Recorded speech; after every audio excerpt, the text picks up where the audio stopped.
Over the past few years, everything has changed. Where and how we work and live, the way we collaborate and measure success, and the emerging technologies we use to get it all done. Welcome to The Bridge. Join our host, Scott Kinka, in a series of discussions with top leaders in technology and learn about how they bridge their lives and their businesses into our new hybrid work and AI-driven reality. Our hope is that the insights and experiences will help you on your journey in business and in life from who we were to who we are today. And maybe it'll help you get better prepared for whatever comes next. The Bridge is a service of Bridgepoint Technologies, the nation's leading IT advisory firm.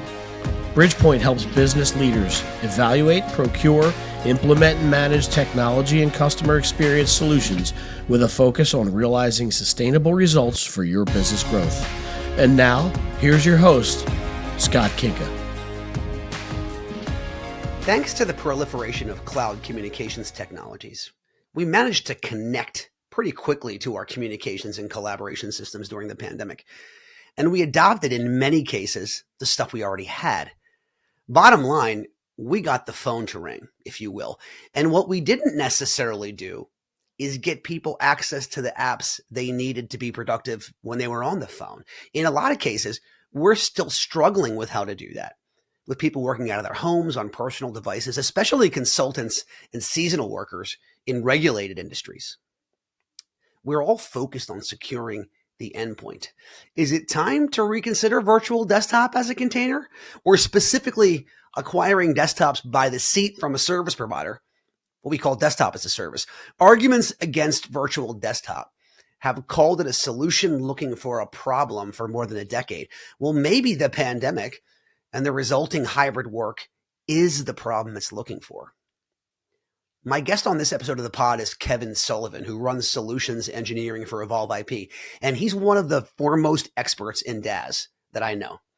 This is a discussion about rethinking the endpoint problem, and in a lot of ways, reconsidering the disjointed structure of the security vendors and products that you, IT leaders, are likely leveraging to secure the widest part of your footprint, your users. Maybe the simplest answer is the best.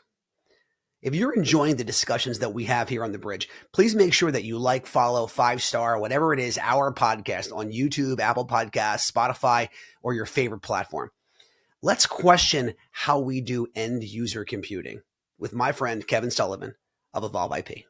Well, hello and welcome to The Bridge. My guest today is my friend, actually, Kevin Sullivan, who is the Director of Solutions Engineering at EvolveIP. Good morning and welcome to The Bridge Studios here. Yeah, good morning, Scott. Thank you so much for having me. I really appreciate it. Perfect. It's not nearly as glamorous as you thought it would be in here. I don't know. I've been dying to see the Kinka home office and Kinka homestead for a long time. So this is like 7 years in the making. And 7 years, that's how long you've been at Evolve? It is. It's hard to believe. Wow. Okay. And for those who don't recall, just to, in the interest of full disclosure, I was one of the founding partners at EvolveIP. Kevin and I worked together for a long time. And, after private equity came in there, it was sort of my time to take, to take my lead. But, great company. And we've had a lot of success at Bridgepoint in working with EvolveIP. So, super exciting there. But before we get into it, as we do on every episode, we haven't had, we've had Evolve on the show, but we haven't had you on the show.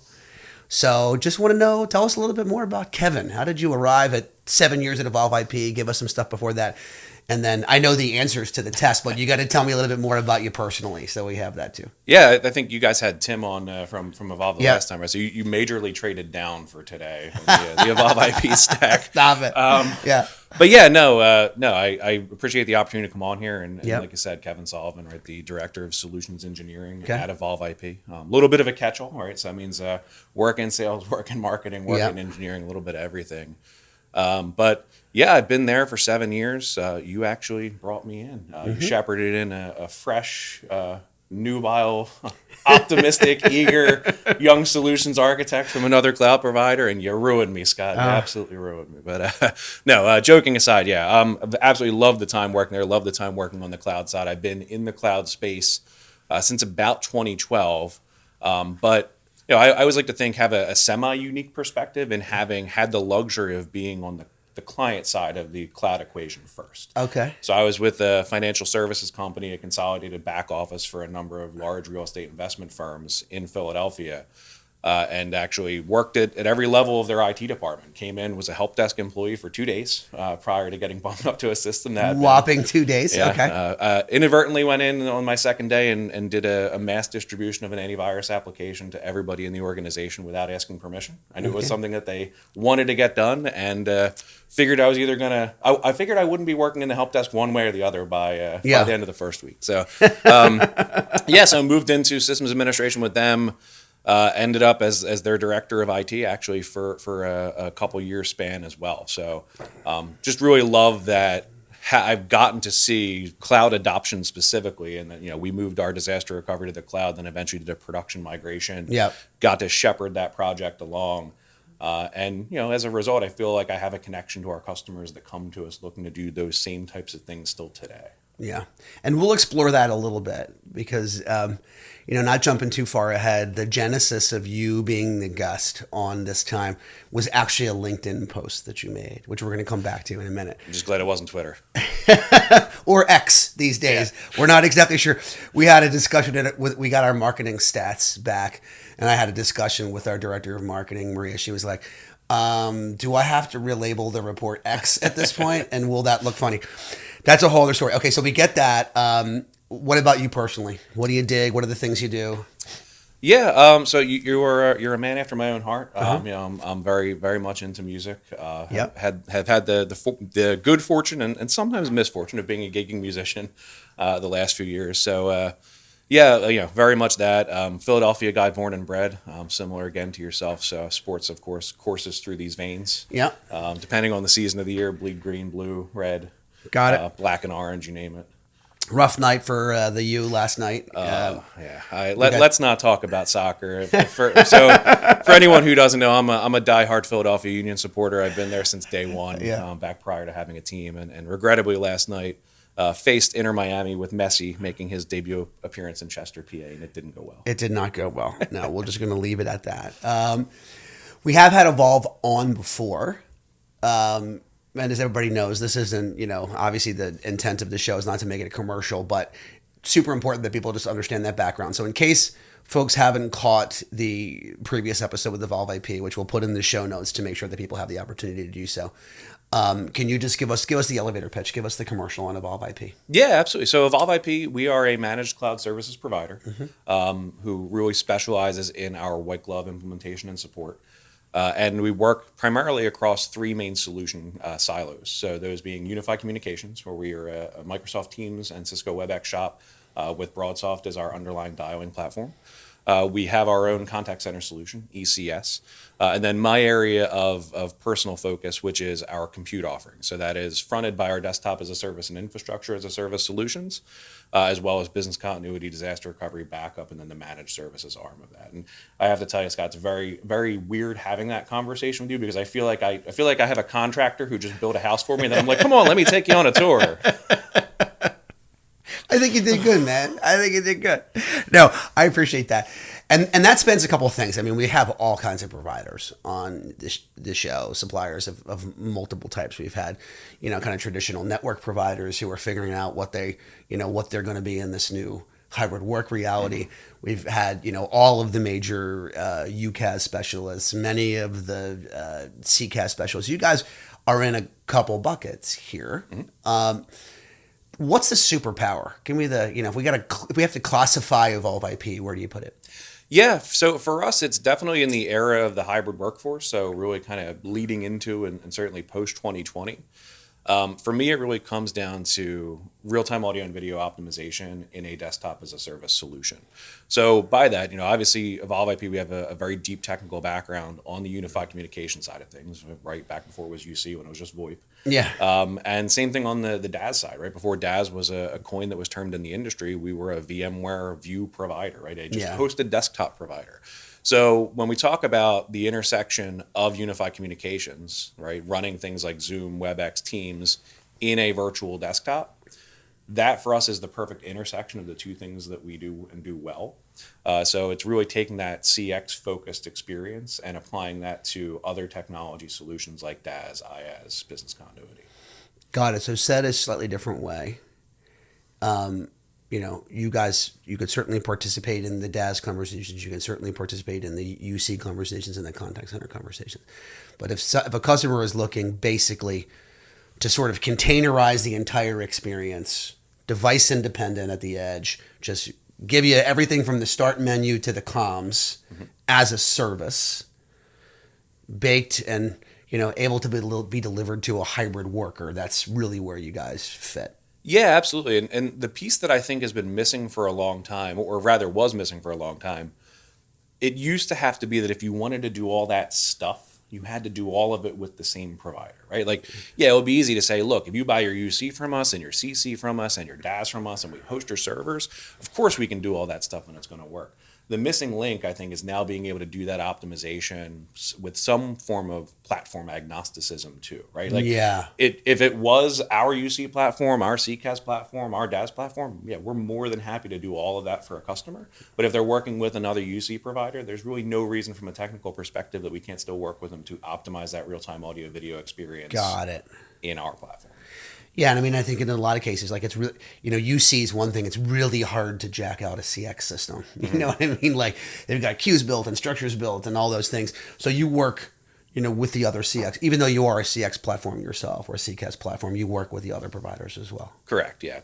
Yeah. Under the hood, we have the benefit of, the technology is really the technology, right? Whether it's WebRTC based, whether it's HTML5 based. If optimization works, it should conceivably work, as long as the client supports it. Got it. Did the pandemic change that story for you guys? Yeah, 100%. All right, tell me how. Yeah, I mean, we certainly see waves of how adoption went, especially on the DaaS side or VDI side. Yeah. I know we kind of use those terms interchangeably sometimes in the industry. But the reality is, right, we used to view those technologies, the solutions themselves haven't changed much in the last 10 years. But we used to view them primarily as a remote access means, right? You would have, hey, all my people come into a branch office location or their headquarters, they do their work, and then, hey, if you need to do something off hours, you need to do something on the weekend, use Citrix, use VMware, use RDP, use RDS. Those things became the norm for how our folks work, regardless of when they're working, where they're working from. So we really adopt that, because of the pandemic and the hybridization of the workforce, that work from anywhere, from any device, and maintain that same level of user productivity, user experience, and client experience. Yeah. I mean, it's wild how I feel like we end up getting to this point in every episode we do, right? And it doesn't matter if it's even like it's a traditional network provider and you're like, all right, well, you were in the business of connecting shiny buildings and now you're in the business of getting people onto the network. And, if they're a security vendor, obviously that was, hey, you were in the perimeter business and now you're in the endpoint business. It was like every single conversation gets to this point where we're like, yeah, we want to stop talking about the pandemic, but we kind of can't stop talking about the pandemic. Let me ask an interesting question before we sort of jump into my LinkedIn thing that I want to jump to. I feel like often, customers are still figuring out where they're at on their hybrid work journey. And that makes it really hard for IT to build sort of a strategy for anything. You know what I mean? So yes, we're hardening these plans, but when you meet with clients, how often do you feel like they have a really refined, like, this is our strategy, 2 days a week, we support this, like, or is it still all over the place? Yeah, I'd love to say that the goalposts are moving, but in reality, I think there are still many folks that don't even necessarily have the goalposts to move yet. And that's not a reflection on those organizations, right? It's hard. And the world has fundamentally changed. Like you said, I think a lot of providers, or especially in the channel community, are starting to maybe tire of that message of, the pandemic changed everything. But it did, right? It fundamentally altered the way industry works. It fundamentally altered the way we all work.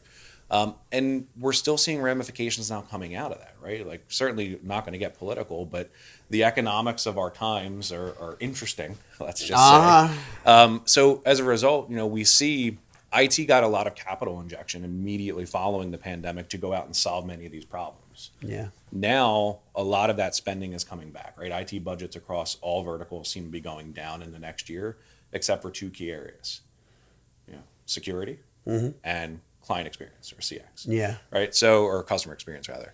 So since those two areas are trending up, I think the industry now is starting to kind of adopt our terminology, the way we speak about these things, to really focus on those things, right? How can I look at DaaS not as a client computing solution, but a security enablement tool to help my edge become inherently more secure? How can I look at it as an enablement tool to make my CX better by making my CCaaS and UCaaS solutions perform better? Yeah. So I definitely think all of that spawns out of 2020, but I feel like that set us on a path that we're still very much winding our way through, and our customers are the same way.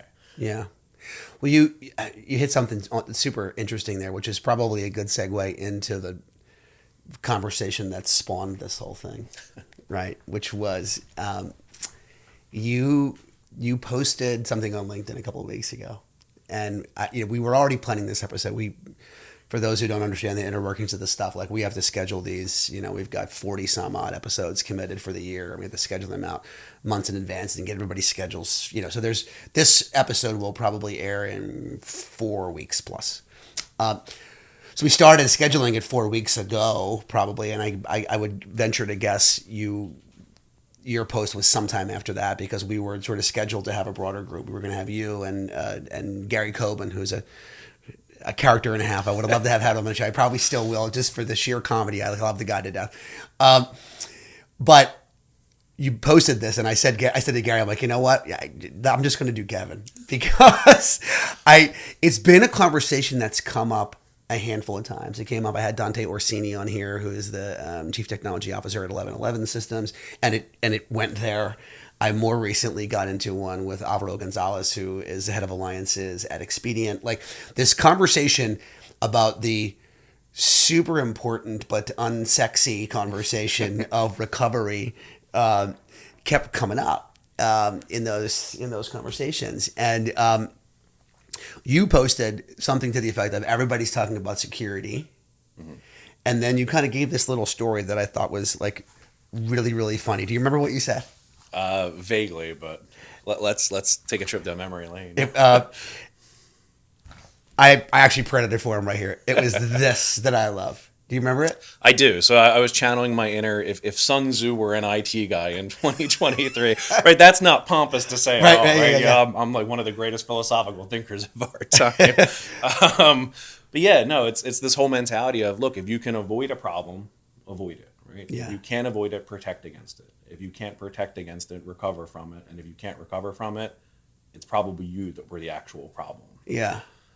And I just feel like that applies so much in technology, because, as you said, right, edge security is the childhood game of cops and robbers, right? And the robbers always had the advantage because they're the ones that get to set the path. Yeah. And you as the cops have to then chase them and follow them, right? So you're always playing catch up.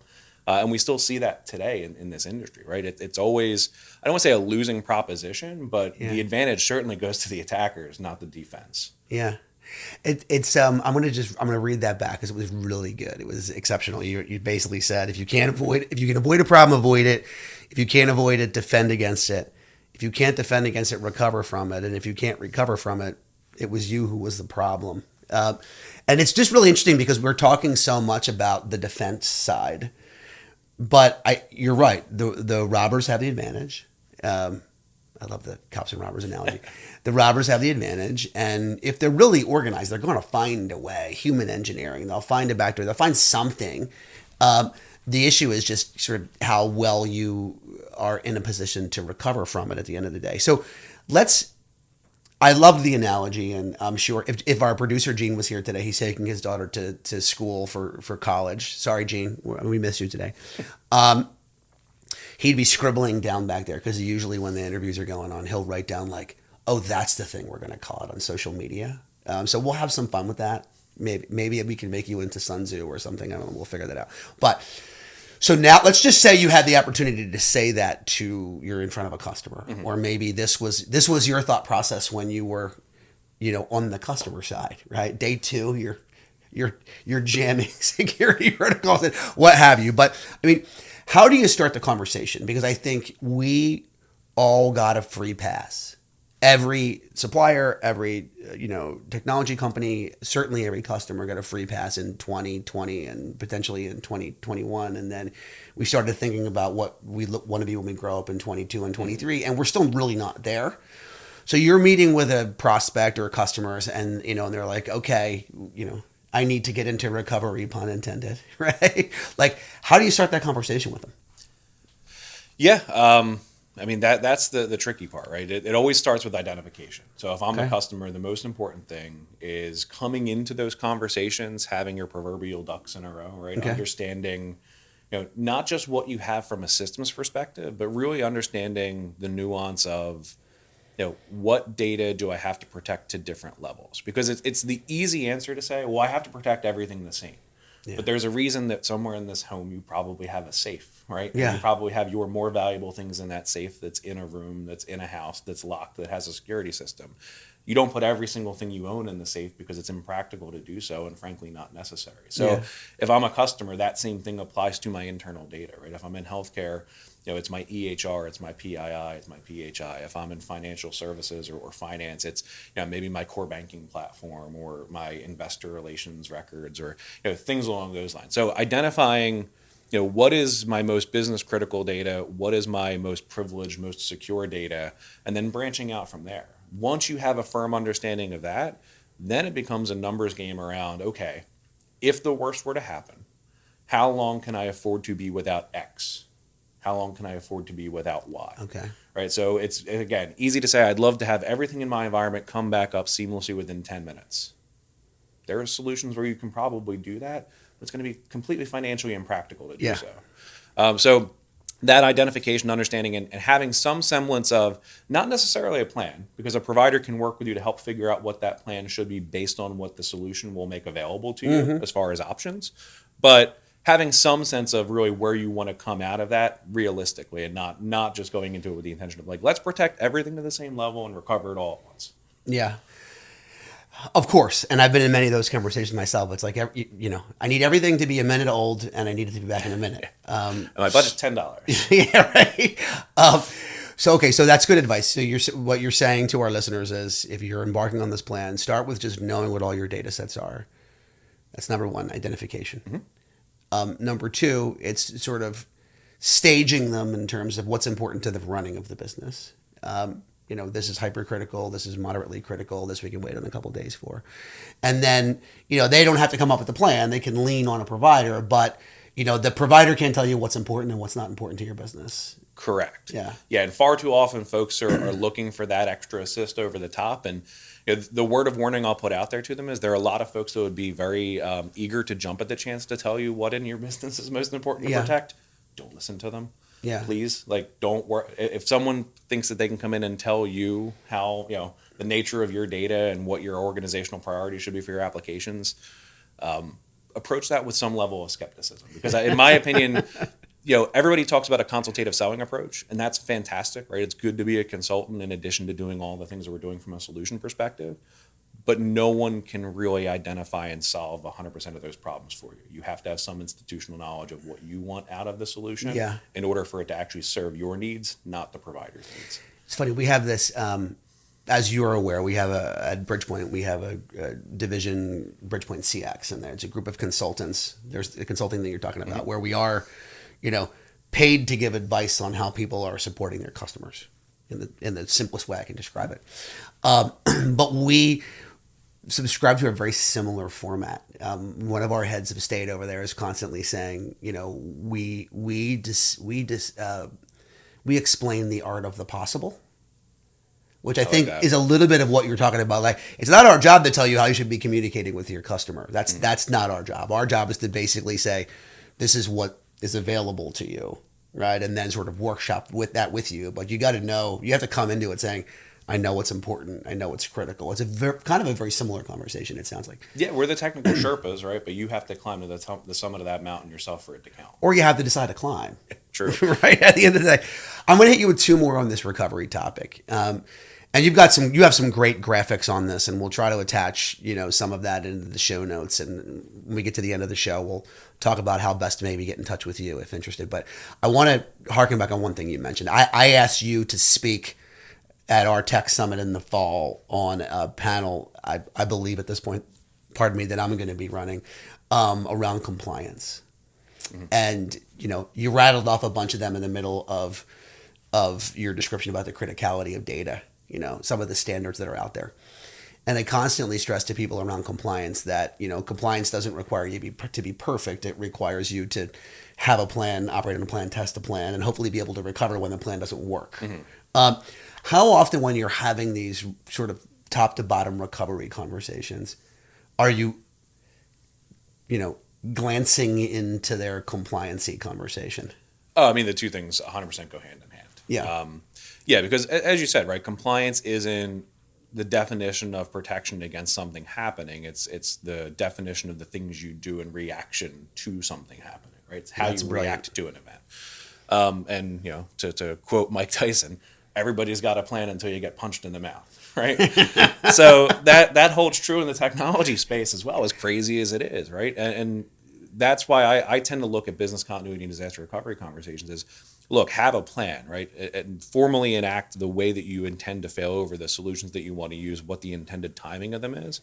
But just like we talked about a provider not being the one who can help you identify your data and things like that, the best thing a provider can do for you is present you with a number of options. And not just options when it comes time to purchase a solution, but options in the course of that recovery. Because in the cases that I've seen where a customer has recovered from ransomware, recovered from lost data, recovered from malicious employees torching things before they leave, it's never quite been the recovery scenario that they envisioned. Right? Mm-hmm. It's not that we're standing up the entirety of our environment. It's that, hey, the 85% of my systems are fine. I need a way to recover the 15% that are negatively impacted, and I don't want to negatively impact the other 85% in doing so. So being able to really kind of shuffle those puzzle pieces around to put together the exact picture that you need in the situation where you need it. All that said, compliance dictates that you have all the formal language, all the policies, all the procedures around what those plans for that full recovery are. So recoverability is really the name of the game. In a lot of ways, the descriptor of disaster in front of recovery is probably bad, right? Because most recovery events are not disasters. They're just kind of course of business, and you're kind of deciding on individual systems that need to come back, right? Yeah. Yeah, and I mean, look, those things in and of themselves can be disastrous, right? It's all about, I guess it's a combination of the qualifiers for what caused it and what the consequences of not properly navigating it are. 100%. I got a bunch of sound bites out of you on this one. I really love that. Let me ask about, we've talked about server workloads mostly in our descriptions here, right? Mm-hmm. We've talked about EHRs, and we've talked about banking systems, and we've talked about critical billing data and things of that nature. But to what extent does the plan also need to extend into the recoverability of the employee's ability to work? Mm-hmm. Tell me a little bit about how you think about kind of communications and endpoint and user computing and all those areas. You consider that as part of the plan? Oh, 100%. And so two things here, right? One, I'm going to work my way toward a shared experience that you and I had, which I think perfectly illustrates this. And I know you already know what I'm talking about. But you're going to share it, so fire away. Before I get into that one, though, I think we talked about the hybridization of the workforce and the challenges that it poses. One of the coolest things about hybridization of the workforce is it has given every organization that's embraced it a built-in business continuity plan for how their people work. Because if your folks aren't coming into a centralized location, if that centralized location has some form of an issue, an outage, we have to all go home for 2 weeks. Yeah.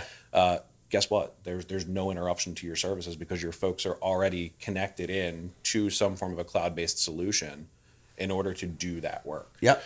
So that said, right now I think that's a nice segue into what was our shared experience. This would have been back in 2019, 2018 maybe. Monday morning. So for those not familiar, Scott and I are in the greater Philadelphia area, mm-hmm. and we had a shared office space out in a little location called King of Prussia, Pennsylvania. Uh-huh. So I lived in the city of Philadelphia. It should be about a 35-minute commute on a Monday morning. It can take anywhere north of 2.5 hours. So I am out the door at the crack of 7:45 on my way to work, ready to get there a couple minutes late. And midway through my commute, very responsibly, I checked my email. We weren't going anywhere at that point anyway. But I checked my email, and I have an email from our HR department at EvolveIP saying, hey, turn around and go home. Please do not come to HQ. Yeah. No real description as to why. So come to find out, we had a very significant storm front that moved through the area. Yeah. Our office location was in a corporate park, which somehow had some form of geological nuance to it that it existed below. Geological nuance. I love it. Existed below the mean water level of the area. And we had a major flash flooding issue that actually caused pretty significant damage to our workspace. The great thing is, I don't like the expression we eat our own dog food, right? Yeah. Maybe we go with we drink our own champagne. Yeah. But because we utilize the solutions that we're out there selling and the things that we're talking about on a daily basis, we lost zero productivity. Our users turned around, they went home, whatever time they were in the car doing that U-turn, that was what their negative impact from a work perspective was, because they had desktop as a service, right? They used our DAS solution. They had our unified communications tools. This was pre-Teams. So this was back in the Cisco UC1 days. But everybody was up fully working, and I think it took us a day or two before we were able to get back into our office space and work effectively. But that to me is the perfect illustration, having lived it firsthand as a user, of how those types of solutions like DAS, like VDI, can lend themselves to that business continuity conversation.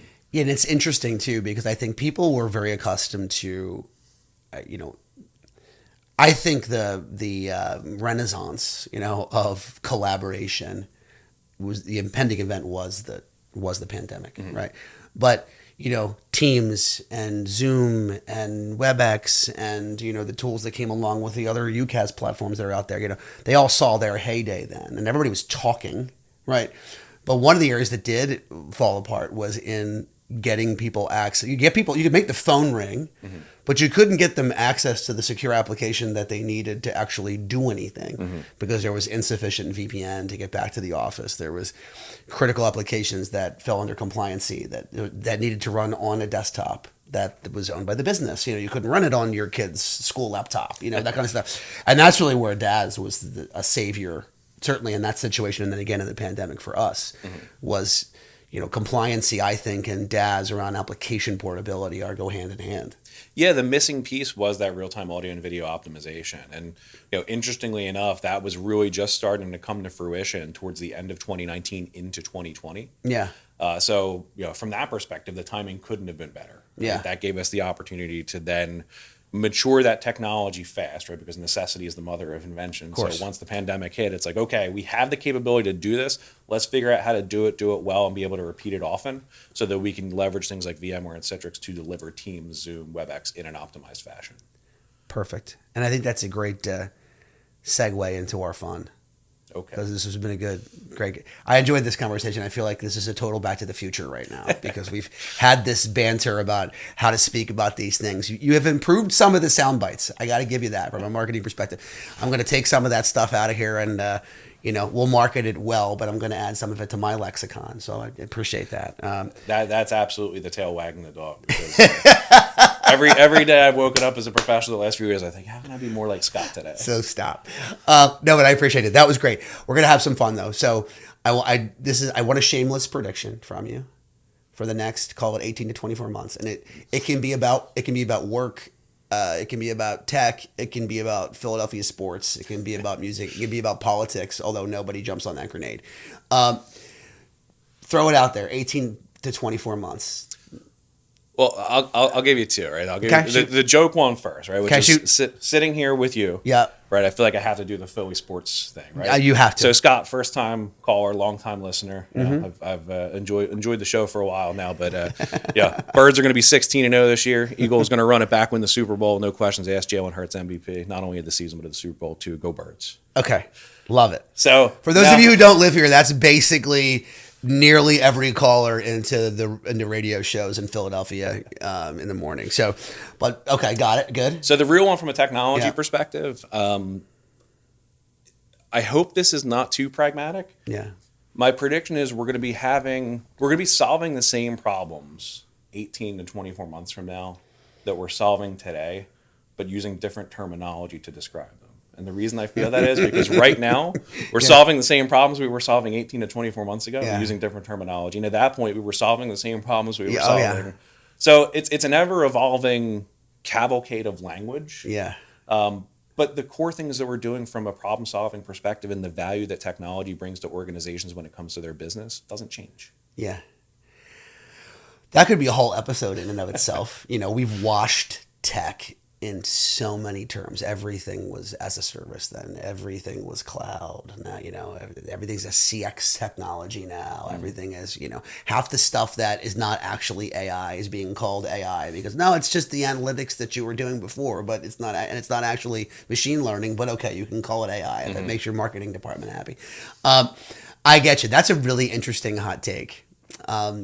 Probably don't have time to explore it much deeper than that, so I'll just leave it there.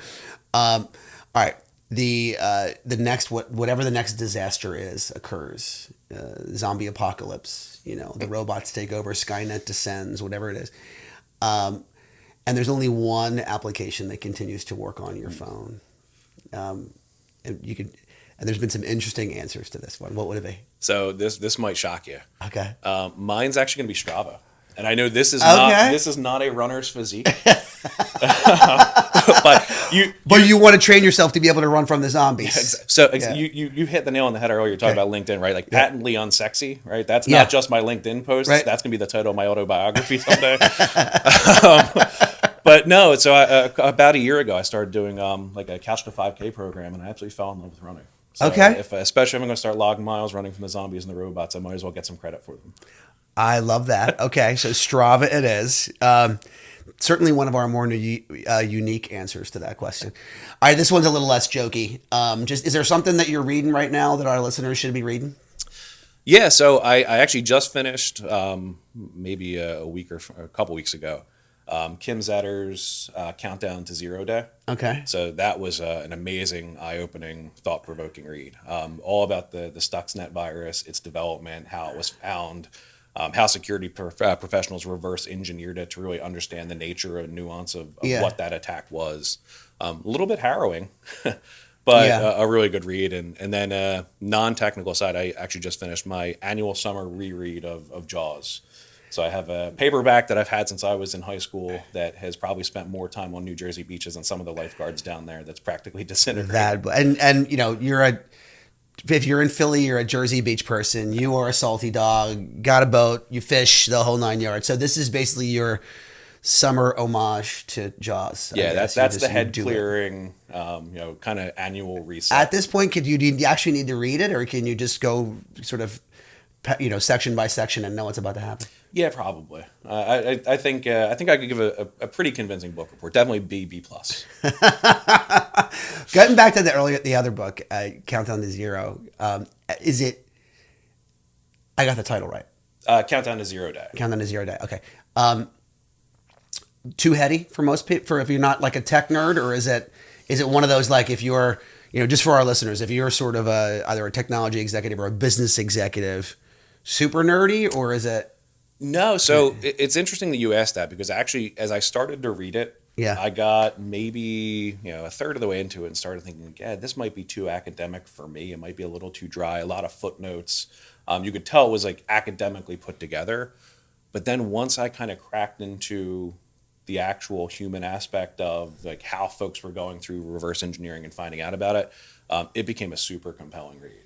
So it's daunting to start and look at. But the way the author tells the story, it actually reads in a very narrative approach for the majority of it. And the approach to the subject matter is extremely understandable. So they put everything into very, very kind of generic, basic, approachable terms. That's awesome. Okay. Well, that's one I'm going to have to pick up. I appreciate that. And I appreciate your time joining us here on The Bridge. My guest today was Kevin Sullivan, a friend for a long time, and thrilled to have him on the show today. He's the director of solutions engineering at EvolveIP. Kevin, if our listeners want to learn a little bit more about EvolveIP, you'd recommend they go to the website, I'm assuming? Yeah, absolutely. You can find us online, www.evolveip.net. A lot on LinkedIn. I am on LinkedIn. I'm actually strongly considering launching out into the Twitter X space with a professional account, so you can find me on there at the Daz Guy. The Daz Guy. There's not much on there yet. Mark that down. There will be soon, hopefully. Okay, well, I'm thrilled to have had the Daz Guy on the show. Kevin, thanks you so much for your time. Yeah, thank you for having me, Scott. I appreciate it. Thanks. Listen, if If you made it this far, there must have been some good content, or you're just a fan or a relative of mine. In either case, we appreciate you spending your most valuable asset with us, your time. We don't take that lightly. We'd also like to say one more time that we're appreciative of Bridgepoint Technologies and their belief and sponsorship of this show. We hope that if you or someone you know is thinking about your company's digital transformation, or simply the next IT project that you may not have the resources, budget, or time to get to, I'm sure that Bridgepoint, one of the country's fastest growing technology advisory and procurement firms, can help. Check out bridgepointtechnologies.com. Don't forget the E on Bridgepoint, or simply reach out to me at Skinka, SKINKA, at bpt3.net. Also take a minute, please, if you would, to give us a 5-star review on your favorite platform. It helps give us the visibility to reach other people like you. Thanks for listening to this episode of The Bridge. I'm Scott Kinka, and until next time, there's a lot of noise out there in business and in life. Do what you can to be the signal. Thanks.